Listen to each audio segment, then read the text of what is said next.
Welcome dear friend. स्वागत है आपका पल पल रियल व्लॉग में। तो यहाँ पर देखिएगा, मेरे पास कुछ साड़ियाँ हैं जो मेरे कुछ शादी के टाइम की रखी हुई हैं, जिनका यूज बिल्कुल भी नहीं होता है। मैं पहनती नहीं हूँ, किसी का कलर थोड़ा चला गया है और कोई सितारे वाली है। ये ब्लैक साड़ी तो मैं पहन लेती हूँ क्योंकि मुझे ये काफ़ी अच्छी लगती है। मतलब कुछ साड़ियाँ ऐसी रखी रहती हैं जिन्हें हम यूज नहीं करते हैं। तो अगर आपके पास कुछ साड़ियाँ ऐसी हैं जो यूज में नहीं आ रही हैं, तो आप उन्हें दोबारा से रीयूज कर सकती हैं। और ये सितारे वाली साड़ी तो मेरी शादी के टाइम पे इतनी चलती थी, ये बहुत ज़्यादा, और ये मैंने बहुत ज़्यादा पहनी भी है। और मुझे ये वाली साड़ी बहुत अच्छी लगती थी। तो यहाँ पर देखिए, मैं आपको कुछ तरीके शेयर करने जा रही हूँ जिससे कि आप अपनी साड़ी को बिना काटे ही घर में यूज कर सकती हैं। और फिर मतलब कि दोबारा आप अगर साड़ी पहनने का मन है तो आप साड़ी भी पहन सकती हैं। तो यहाँ पर मैंने ये वाली साड़ी ले ली है। और अब हमें क्या करना है, मैंने इसे डबल फोल्ड कर रखा है। डबल फोल्ड करने के बाद यहाँ से देखिए, ये डबल फोल्ड में है। फिर हमें इसे इस तरीके से पकड़ते जाना है, यानी कि चुन्नट जैसी डल जाती है ना, वैसे ही हमें इसे पकड़ लेना है। एक साइड से, एक किनारे से हमें ये पकड़ लेना है। पूरी साड़ी को हमें पकड़ना है एक मुट्ठी के अंदर ही।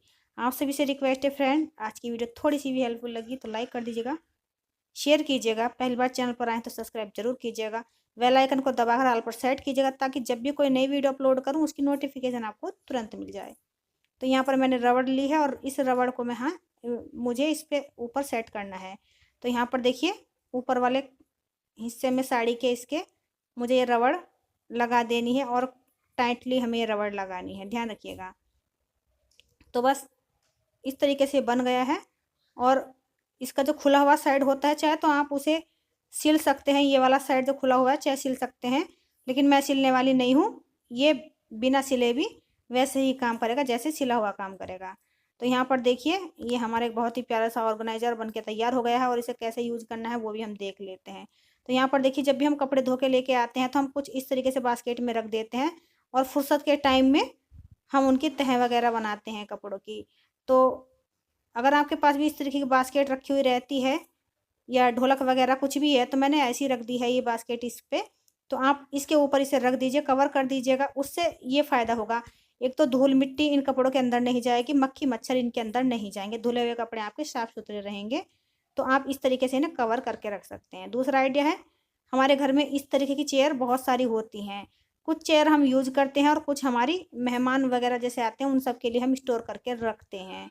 तो बस हमें क्या करना है, इस तरीके से, अगर आपके पास भी साड़ी है तो आप साड़ी को इस तरीके से रबड़ लगा दीजिए जैसे मैंने लगाई है। और फिर आपका जो बहुत ही बढ़िया सा एक कुर्सी का कवर बन के तैयार हो जाएगा। साड़ी काटनी भी नहीं पड़ी और हमें कहीं से सिलाई करनी भी नहीं पड़ी। तो इस तरीके से भी आप यूज कर सकते हैं। अगला आइडिया है फ्रेंड, कूलर को लेकर।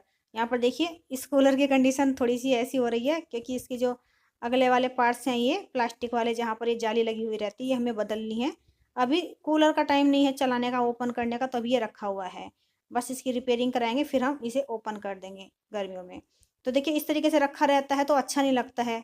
और काफ़ी सारी बहनों को जो इसका कवर होता है सिलना नहीं आता है, और बाज़ार से लाते हैं तो काफ़ी महंगा भी पड़ता है। तो आपको इस रबड़ को थोड़ा सा ऊपर खिसका देना है आपकी साड़ी के लेंथ के हिसाब से। और ये देखिए, फिर हम इसे कूलर के ऊपर लगा देंगे। तो आपको सिलाई करने की ज़रूरत बिल्कुल भी नहीं है और ये खिसकेगा भी नहीं, बिल्कुल फिट बैठ जाता है कूलर के ऊपर ये। तो आराम से आपका जो कूलर का कवर है बनकर रेडी हो जाएगा। बिल्कुल भी आपको झंझट करने की ज़रूरत नहीं पड़ेगी। तो यहाँ पर देखिए, बिल्कुल कवर हो चुका है ये हमारा कूलर। और फिर आप इसके ऊपर कुछ भी रख दीजिए, जैसे आप कुछ चीज़ रखना चाहते हैं, कोई कपड़ा वगैरह डाल दीजिए या जो भी रखना चाहते हैं। और इसके ऊपर कूलर के आप सामान भी रख सकते हैं। तो फ्री फोकट का ऑर्गेनाइजर बन के हमारा तैयार हो गया, वो भी चुटकियों में। इससे आगे देख सकते हैं फ्रेंड, इस तरीके के सिलेंडर हमारे घरों में रखे हुए रहते हैं। तो अब हमें करना क्या है, इसे खुला छोड़ना है। तो देखिए, कितनी सारी धूल मिट्टी बैठ ही जाती है, बट अच्छा नहीं लगता है। कहने का मतलब मेरा यह है कि देखने में अच्छा नहीं लगता है इस तरीके से खुला रखा रहता है। तो आप इस तरीके से सिलेंडर को कवर करने के लिए भी इसका प्रयोग कर सकते हैं। ये देखिए, यहाँ पर सिलेंडर का कवर बन के तैयार हो चुका है इस साड़ी से ही। और चाहे अगर मेरा मन है कभी साड़ी को पहनने का, तो मैं दोबारा इसे इसे पहनने में भी यूज ले सकती हूँ। इसीलिए मैंने इसमें कहीं भी कटिंग नहीं की है और सिलाई नहीं की है। इसके अगला तरीका देख लेते हैं फ्रेंड। अब क्या हमें करना है, इस जो साड़ी की जो लेंथ है ना, हमें खोल देनी है। इस तरीके से लंबाई में खोलनी है। पहले मैंने चौड़ाई में बनाया था और अब हमें इसे लंबाई में बनाना है। यहाँ पर देखिए अब इसकी 4 लेयर हो गई है ना इस तरीके से। तो ये लंबाई में मुझे बनाना है, क्योंकि जिस चीज़ के लिए मैं बना रही हूँ उसकी लंबाई काफ़ी है। तो बस इस तरीके से हमें यहाँ पे पकड़ना है और फिर हमें यहाँ पर भी इस पर रबड़ लगा देनी है। तो यहाँ पर लंबाई में बनेगा। पहले तो मतलब कि हमने चौड़ाई में बनाया था, तो जिनकी चौड़ाई कम होती है उनके लिए मैंने बनाया था। अब देखिए यहाँ पर ये बनकर तैयार हो चुका है और इसकी दोनों साइड ओपन है, लेकिन कोई फ़र्क नहीं पड़ता, काम ये वैसे ही करने वाला जैसे सिला हुआ करेगा। तो यहाँ पर देखिए फ्रेंड, ये हमारी गेहूं की जो टंकी होती है तो वही है। हमारे यहाँ पर तो इसे कोठी बोलते हैं, जैसे गेहूं की कोठी है वही बोलते हैं। तो यहाँ पर देखिए मैंने वैसे तो इस पर एक कवर बना के रखा हुआ है और इस पर कुछ सामान रखे हैं हमारे, इसमें जैसे कप प्लेट वगैरह कुछ इसमें रखे हुए हैं स्टोर करे हुए। तो यहाँ पर देखिए मैं आपको इसके ऊपर भी डाल कर दिखा देती हूँ। ये बहुत अच्छा काम करने वाला है। तो जैसे धूल मिट्टी से हमें कुछ चीज़ों को बचाना होता है, तो आप इस तरीके से इसे बनाकर यूज कर सकते हैं। तो यहाँ पर देखिए हमें सिलाई करने की इसमें ज़रूरत नहीं है और ये आराम से बनकर तैयार हो जाता है। तो आप और अच्छे ढंग से इसे लगा लीजिएगा।